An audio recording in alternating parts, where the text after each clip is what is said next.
Alright, Shalom Akim, Shalom. Commençons comme toujours en donnant tout honneur et toute gloire à notre Seigneur Yahweh, Bahasham, Yahweh Shai, Bahasham Kodash.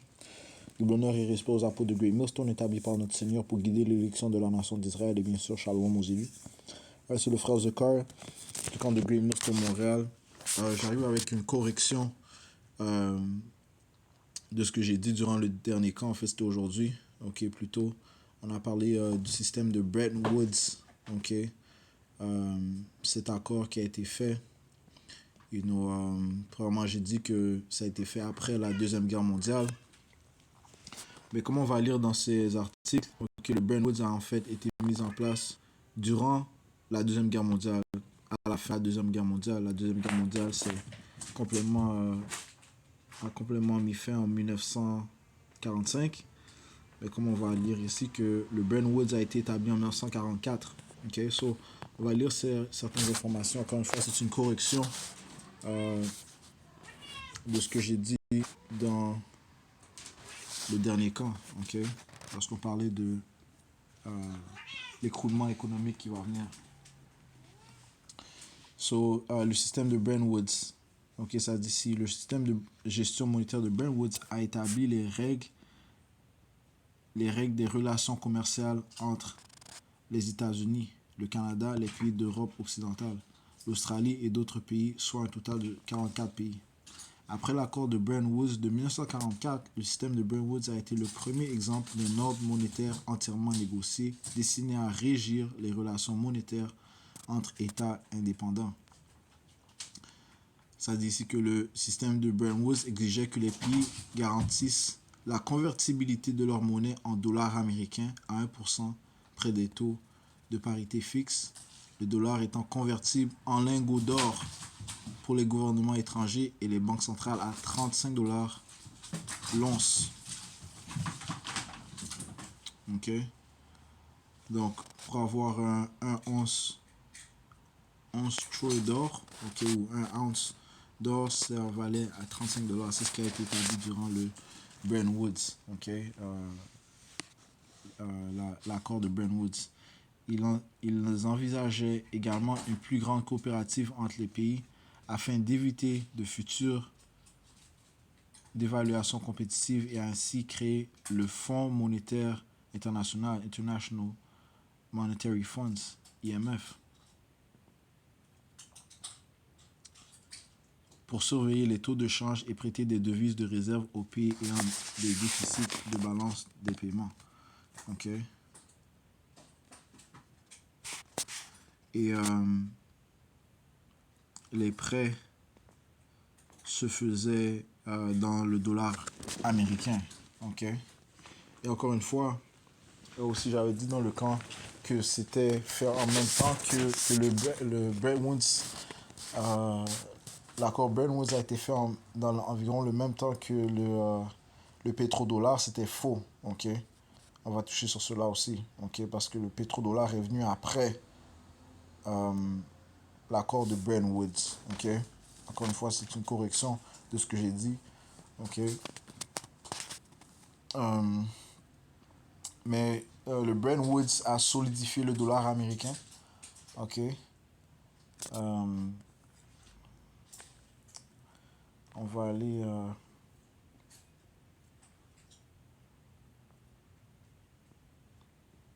On va aller ici. C'est-à-dire ici, les États-Unis, qui contrôlaient les 2 tiers de l'or mondial, insistèrent pour que le système de Bretton Woods repose à la fois sur l'or et sur le dollar américain. L'impression de dollar américain représentant les 2 tiers de la monnaie totale sur le total des dépôts d'or des 44 pays. Ok. Les représentants soviétiques ont assisté à la conférence, mais ont ensuite refusé de ratifier les accords finaux, accusant les institutions qu'ils avaient créées d'être des filiales de Wall Street. Ok.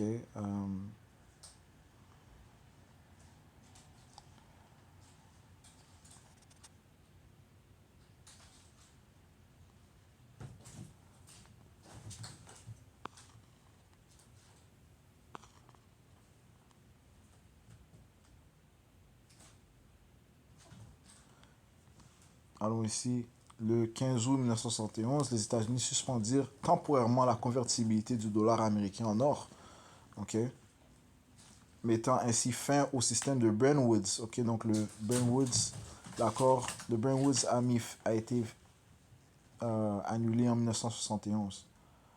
Ok, et faisant du dollar une monnaie fiduciaire. Ok, et le frère le frère Amos, ok, Ducamp avait demandé est-ce que c'est à ce moment-là que le fiat money a été réalisé.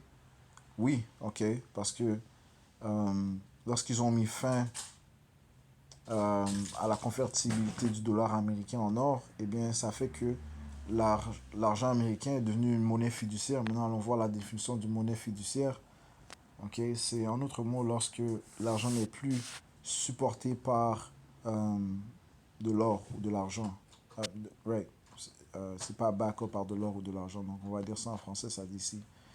La monnaie fiduciaire est un type de monnaie qui n'est pas adossée à un métal précieux comme l'or ou l'argent. Et ça, c'est la vraie monnaie. La vraie monnaie, c'est l'or ou l'argent. Ok?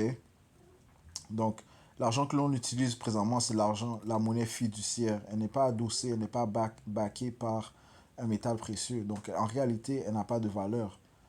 Ok?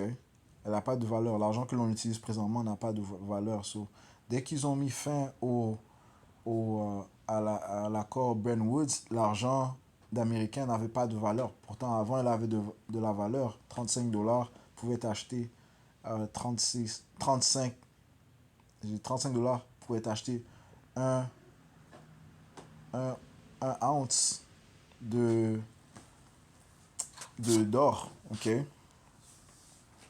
Donc, ça dit ici, euh, la monnaie fiduciaire est un type de monnaie qui n'est pas adossée à un métal précieux comme l'or ou l'argent, ni à aucun autre actif ou marchandise tangible.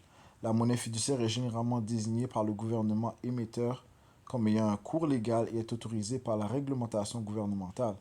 Depuis la fin du système de Bretton Woods en 1971, les principales devises du monde sont de la monnaie fiduciaire.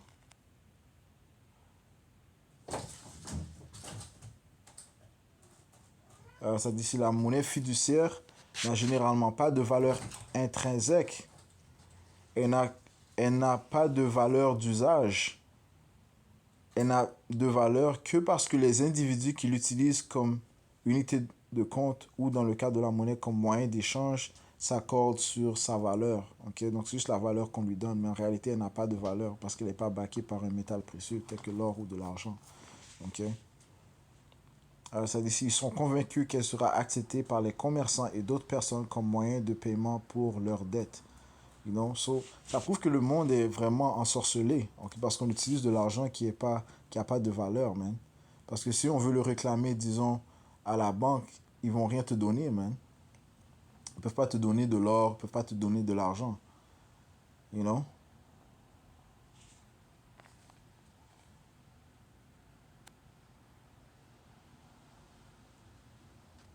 Ça dit si la monnaie fiduciaire est une alternative à la monnaie marchandise, qui est une monnaie qui a une valeur intrinsèque parce qu'elle contient, par exemple, un métal précieux tel que l'or ou l'argent qui est intégré dans la pièce.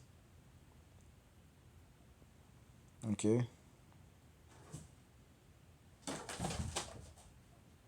Ça dit ici la monnaie fiduciaire diffère également de la monnaie représentative qui est une monnaie qui a une valeur intrinsèque parce qu'elle est adossée à un métal précieux ou à une autre marchandise et peut être convertie en celui-ci. La monnaie fiduciaire peut ressembler à la monnaie représentative comme des billets de banque, mais la première n'a pas de garantie tandis que la seconde représente une créance sur une marchandise qui peut être achetée dans une plus ou moins grande mesure. Ok.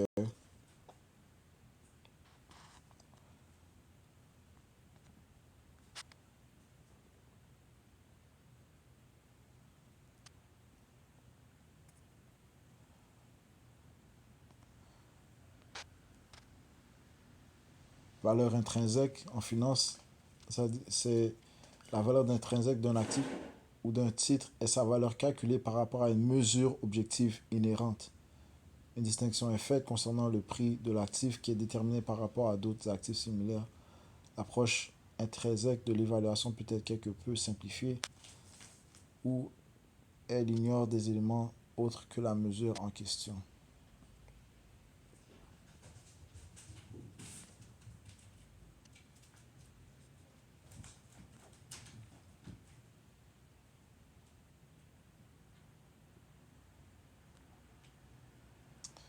Ok, so, en autre mot, l'argent fiduciaire n'a pas de valeur. Ok,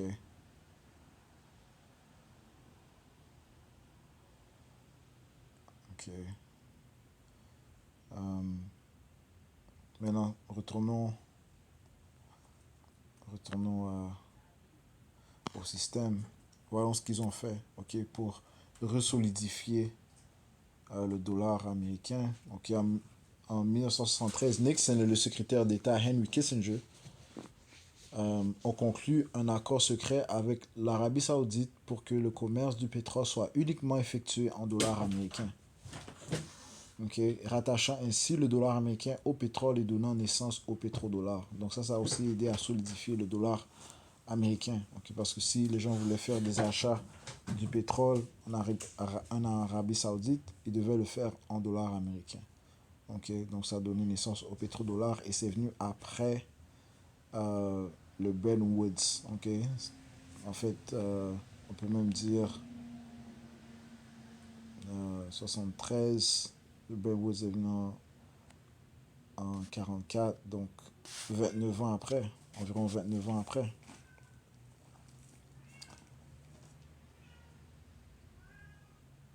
Okay.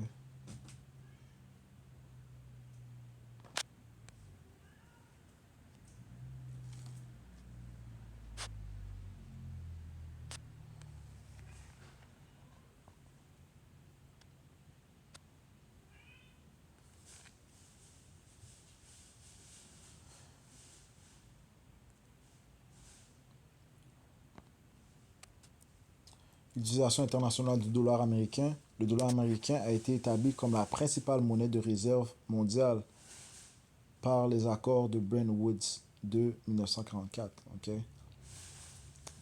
Euh, c'est quoi la monnaie de réserve? Ça dit ici, une monnaie de réserve est une monnaie étrangère détenue en quantité importante par les banques centrales ou d'autres autorités monétaires dans le cadre de leurs réserves de change. La monnaie de réserve peut être utilisée dans les transactions internationales, les investissements internationaux et tous les aspects de l'économie mondiale. Elle est souvent considérée comme une monnaie forte ou une monnaie refuge. En autre mot, c'est l'argent américain, elle est, elle est devenue bonne partout, on peut dire. Ok? Tu vas dans n'importe quel pays, tu as de l'argent américain, ou bien t'es bon, you know? Ça dit ici, le livre sterling du Royaume-Uni était la principale monnaie de réserve d'une grande partie du monde au 19e siècle et dans la première partie du 20e siècle. Cependant, au milieu du 20e siècle, le dollar américain était devenu la monnaie de réserve dominante du monde.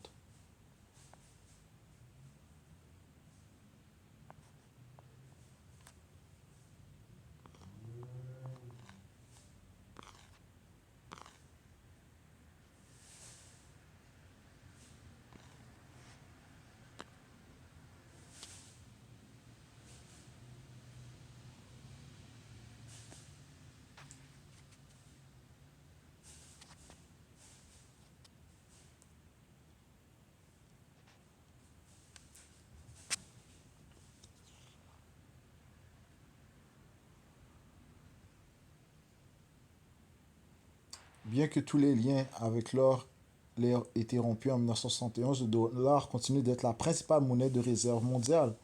En outre, les accords de Bretton Woods ont également mis en place le système monétaire mondial d'après-guerre en établissant des règles, des institutions et des procédures pour la conduite du commerce international et l'accès aux marchés mondiaux de capitaux en utilisant le dollar américain. Le dollar américain est largement détenu par les banques centrales des entreprises étrangères et des particuliers du monde entier sous la forme de comptes de dépôt étrangers en euro-dollars, ainsi que sous la forme de billets de 100 dollars américains, dont environ 75% sont détenus à l'étranger. 75% sont détenus à l'étranger. OK? Alright. Le dollar américain est principalement l'unité monétaire standard dans laquelle les biens sont cotés, échangés et avec laquelle les paiements sont réglés sur les marchés mondiaux des matières premières. Okay? Le dollar américain est également la monnaie officielle de plusieurs pays et la monnaie de facto de nombreux autres, des billets de réserve fédérale et dans quelques cas les pièces de monnaie américaine étant utilisées en circulation. Okay? La politique monétaire des États-Unis est menée par la Réserve fédérale qui agit en tant que banque centrale du pays. Okay? Et on sait que ce sont les élites banquiers qui contrôlent la Réserve fédérale. Okay? Donc, ça prouve que un écroulement économique ou bien un écrasement du dollar aura un effet mondial. Okay? Comme on avait mentionné, ce sera un gros effet mondial. Je vais juste faire une correction concernant le Bretton Woods. Okay? Commence à solidifier le dollar américain. Okay? Et comment à la fin du Bretton Woods,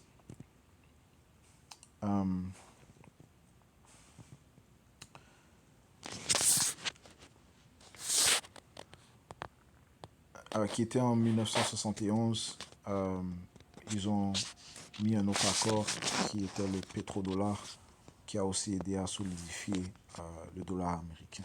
Okay?